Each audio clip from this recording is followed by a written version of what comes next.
కృపలో క్షేమము నీచితివి, కృపకు పాత్రులుగా చేసితివి. కృపలో క్షేమము నీచితివి, కృపకు పాత్రులుగా చేసితివి. కృపను గూర్చి పాడెదనేను, కృపను గూర్చి పొగడెద నిన్ను. కృపను గూర్చి పాడెదనేను, కృపను గూర్చి పొగడెద నిన్ను.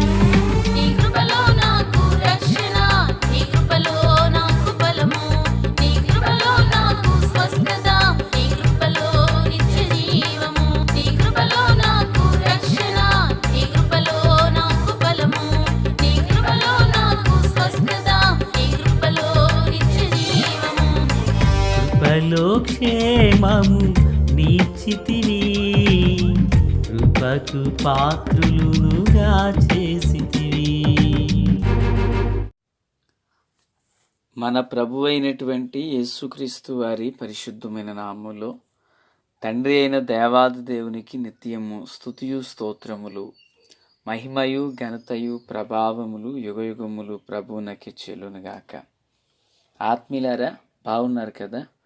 దేవుని మహాకృపను బట్టి మరో పర్యాయం మనం ఇలాగున దేవుని దైవ వాక్యమును ధ్యానం చేసే కృపాభాగ్యం మహాదేవుడు మనకు అనుగ్రహించున్నారు.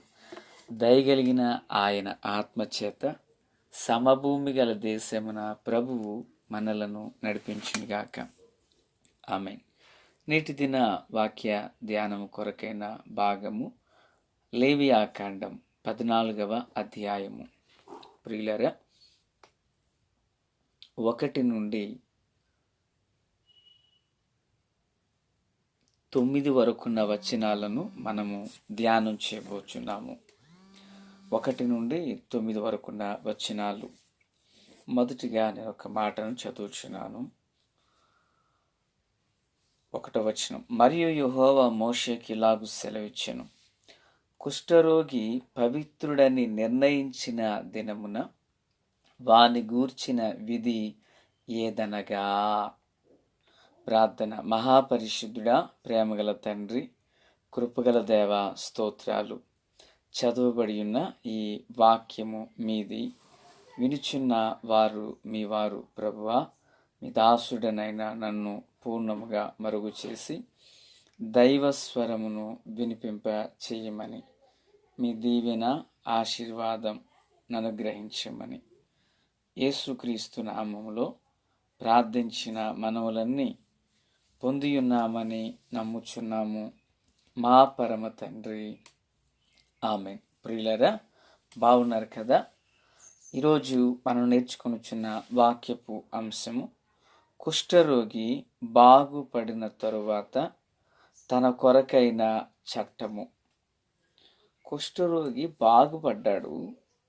బాగైన తర్వాత అతడు బాగయ్యాడనే దాని గురించి ఒక నిర్ధారణ చేసుకుంటకు గాను అతడు యాజకుని యొద్దకు రావాలి.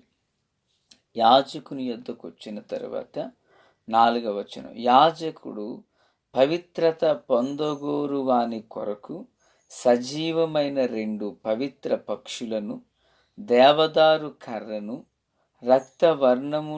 వర్ణము గల నూలును, హిస్సోపును తెమ్మని ఆజ్ఞాపింపవలెను. ప్రియులారా, ఈ వాక్యంలో ఒక మనుషుడు రోగము నుండి స్వస్థత పొందిన తర్వాత నేరుగా తాను ఎక్కడికి రాకూడదు అంటే పాలెంలోకి రాకూడదు, సమాజంలోకి రాకూడదు. పాలెంనకు వెలుపలనే తాను ఉండాలి. ఇప్పుడు యాజకుడు అతని దగ్గరికి వెళతాడు. యాజకుడు అతని యొద్దకు వెళ్ళిన తర్వాత అతనితో మరి 4 వస్తువులు, 4 తీసుకురమ్మంటున్నాడు. ఏంటిది? 1 జత పక్షులు, 2 దేవదారు కర్ర, 3 హిస్సోపు, 4 ఎర్రని నూలు. వీటిని ఏం చేస్తున్నాడంటే, ఒక పక్షిని చంపి దాని రక్తములో 2వ పక్షిని ముంచి పారుచున్న నీళ్ల మీద విడిచిపెట్టడం జరిగింది. లేదా ఈ భాగాలను మనం పార్ట్ 1, 2లుగా మనము ధ్యానం చేయబోతున్నాము. ఇక్కడ 2 పక్షులలో ఒకటి చంపబడింది, ఒకటి నీళ్ల మీద నుండి రక్తంలో నుంచి నీళ్ల మీద అది ఎగిరి వెళ్ళిపోయింది. దాన్ని విడిచిపెట్టమన్నారు.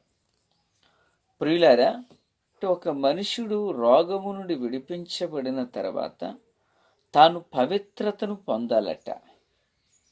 అతడు పవిత్రుడిగా మారాలి. అందుకే పవిత్రత పొందగోరు వాడు అనగా పవిత్రుడిగా ఉండాలి. ఇలాగున పవిత్రుడిగా ఉండాలి అంటే ఈ క్రమాన్ని, ఈ ప్యాటర్న్ని తను ఫాలో అవ్వాలి. ఏంటి ఆ ప్యాటర్న్ అంటే 2 పక్షులను తీసుకుని రావాలన్నారు. ఒకటి చంపబడాలి, ఒకటి ఆ చంపబడిన దాని రక్తములో నుండి ముంచి పారుచున్న నీళ్ల మీద విడిచిపెట్టాలి. పిల్లలు, ఇవి 2 దేని కొరకు అంటే రోగము నుండి విడిపించబడిన వాడు పవిత్రుడిగా మారాలి. వింటున్నారా పిల్లరా? పవిత్రుడిగా మారాలి. మరి ఈ లోకంలో ఒక మనుషుడు శరీర సంబంధమైన రోగమునే గాక ఆత్మకు పట్టిన రోగంతో ఉన్నాడు. ఏంటి ఆత్మకు పట్టిన రోగం? పాపం అనే రోగం. ఆనాడు కుష్ఠరోగి శరీరానికి పట్టిన రోగం. ఈనాడు మానవుడు ఆత్మకు పాపము అనబడిన రోగం అంటింది. మనస్సుకు పాపం అనే రోగం అంటింది. మరి ఈ రోగం నుండి విడిపించబడిన వాడు పరిశుద్ధుడిగా మారాలి. ప్రియులారా, ఇప్పుడు 2 పక్షులు ఉన్నాయి కదా. ఒక మనుషుడు ఎలా పవిత్రుడవుతాడు? వాక్యం సెలవిస్తుంది, ప్రభు అయిన యేసును హృదయమందు నమ్మి నోటితో ఒప్పుకొని ఎడల నువ్వు రక్షించబడతావు. అదే ప్రభువుని నీ సొంత రక్షకునిగా అంగీకరించి ఆయన రక్తము వలన నా పాపములు క్షమించబడుచున్నవని నీ వెరిగిన ఎడల, యోహాను భక్తుడు అంటాడు, మన పాపములను మనం ఒప్పుకుని ఎడల ఆయన నమ్మదగిన వాడును నీతిమంతుడు గనక ఆయన కుమారుని యేసు రక్తము ప్రతి పాపముల నుండి మనం విడిపించునన్నాడు. ఒక వ్యక్తి యేసునందు నమ్మిక ఉంచడం ద్వారా విశ్వసించబడుతున్నాడు, రక్షించబడుతున్నాడు. కానీ పాప క్షమాపణ పరిశుద్ధుడిగా ఎలా మారుతున్నాడంటే గొర్రె రక్తము ద్వారా కడగబడినప్పుడు. అంటే యేసుక్రీస్తు యొక్క మరణ పునరుత్థానాలలో సమానుభావము కలిగిన వాడైతే అతడు పరిశుద్ధుడు అవుతున్నాడు. అయితే పిల్లరా, ఇది నిజం. మరి నీడ ఏమై ఉన్నది? రండి ఈ 2 పక్షుల దగ్గరకు వద్దాం. ఒక పక్షి చంపబడింది, దాని రక్తము ఒక కుండలోనికి సేకరించబడింది. ఈ రక్తములో బ్రతికున్న ఒక పక్షిని ముంచి దాన్ని కుండలో నుండి ఆ రక్తములో నుంచి తీసి పారుచున్న నీళ్ల మీద విడిచిపెట్టాడు. యేసు ప్రభులు వారు కలవరి సిలువకు అప్పగించబడినప్పుడు ఆయన చంపబడ్డాడు, రక్తము కారింది. ప్రియులారా, ఈ రక్తపు మడుగులో నుండిన యేసు ఆయన సమాధి చేయబడి సజీవుడై తిరిగి లేపబడ్డారు. ఒక పక్షి, ఆ 2 పక్షులలో ఒకటి చంపబడి రక్తం కార్చింది, మరో పక్షి ఆ రక్తములో ముంచబడి అది ఎగిరి వెళ్ళిపోయింది. దాన్ని గాలిలోకి విడిచిపెట్టేశారు. అంటే ఈ దేన్ని సూచిస్తుంది? ఆయన మరణము, ఆయన పునరుత్థానం. ఈ 2 పక్షులు మరణ పునరుత్థానాలను సూచిస్తూ ఉన్నాయి. ఇది ఛాయాచిత్రం. నిజం ఎక్కడుంది? ప్రభువైన యేసుక్రీస్తులోనుంది. హల్లెలూయా. ఒక రోగి అయిన మానవుడు శుద్ధీకరించబడిన వాడు పవిత్రుడిగా మారాలంటే ఇది జరిగింది. ఈరోజు కూడా ఒక మనిషి తన పాపమందు పట్టబడిన వాడు, పాపము చేత ఇడవబడిన వాడు, పాపములో కొట్టుమిట్టులాడుతున్నవాడు, అతడు విడిపించబడి పరిపూర్ణుడు కావాలంటే యేసు రక్తములో కడగబడి యేసుక్రీస్తు పునరుత్థానమందు అతడు విశ్వసించిన వాడునై ఉండాలి. దేవునికి మహిమ కలుగునుగాక. ఆత్మీయులారా, క్రీస్తునందు నాకు అత్యంత సన్నిహితులారా, జీవము కలిగినటువంటి దేవుని పిల్లలుగా, మరి భక్త పౌలు రోమిలికి రాసినటువంటి పత్రికలో 4వ అధ్యాయం 25వ వచనమందు ఈ భావాన్ని వివరిస్తూ ఆయన ఒక దివ్యమైన సంగతిని జ్ఞాపకం చేశాడు. రోమిలికి రాసినటువంటి పత్రిక 4వ అధ్యాయము ప్రియులరా 25వ వచనంలో ఇలాగున చెప్పబడింది. నేను చదువుచున్నాను, విందాం. ఆయన మన అపరాధముల నిమిత్తము అప్పగింపబడి మనము నీతిమంతులుగా తీర్చబడుటకై ఆయన లేపబడ్డాడు. పర్యాయ భాషలో కూడా చదువుతున్నాను. మన అపరాధముల కోసం యేసును మరణానికి అప్పగించడము, మనం నిర్దోషులుగా ఎంచబడేలా ఆయన సజీవంగా లేపడం జరిగింది.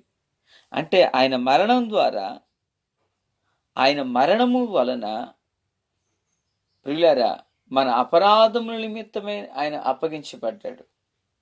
ఆయన తిరిగి లేపబడడం ద్వారా మన నీతిమంతులుగా చేశాడు. ఇప్పుడు ఒక పక్షి చనిపోయింది, ఒక పక్షి లేపబడి, ఒక పక్షి బ్రతికించబడింది. ఆయన మరణ పునరుత్థానాలను ఇవి సూచిస్తూ ఉన్నాయి. పాత నిబంధన యందున్న కుష్ఠరోగి బాగుపడిన తరువాత పవిత్రుడిగా మారడానికి ఇక్కడ జత పక్షులు ఎలాగున ఉపయోగించబడ్డాయో, ఈనాడు ఒక పాపి అయిన వాడు పవిత్రుడిగా మారడానికి యేసయ్య మరణ పునరుత్థానములే మనకు విధిగా, మనకు ద్వారముగా, మనకు నియమముగా ఉన్నాయి. దేవునికి స్తోత్రం. ప్రియులారా, ఆనాడు 2 పక్షులు చేసిన ఆ ప్రక్రియలో మనుషుడు బాగా శుద్ధి చేయబడ్డాడు. ఈనాడు యేసయ్య చేసిన త్యాగం సర్వ మానవాళికి పవిత్రతను కలగజేస్తుంది. దీనికి ఈ మాటలు వించిన ఆత్మీయులారా, నీ జీవితంలో నువ్వు పరిశుద్ధుడిగా మలచబడ్డావా? పవిత్రులకే పరలోక రాజ్యం. పరిశుద్ధులే అందులో ఉంటారు, పాపులు చేర్చబడరు. ఈ లోకంలో సంఘంలో పాపులు పరిశుద్ధులు ఉంటారు, కానీ పరలోకంలో పవిత్రులే ఉంటారు. పవిత్రులకి అందు చోటు ఉంటుంది. మరి పాపి అయినటువంటి వారి సంగతి ఏంటి? పాపి తన పాపము నొప్పుకుని పరిశుద్ధుడై యేసు మరణ పునరుత్థానాలలో పాలివాడైనప్పుడు ఆ నిత్యరాజ్యపు పరలోక రాజ్యంలో చేర్చబడుతున్నారు. ఆ కృప దేవుడు మనందరికీ దయచేయునుగాక. తండ్రి, దేవా స్తోత్రం. వాక్యమందరి హృదయాల్లో ఫలభరితం చేసి మేలు చేత నింపి నడిపించి మహిమ పొందుమని యేసయ్య నామమున అడిగి వేడుకొనుచున్నాము మా పరమ తండ్రి. ఆమేన్.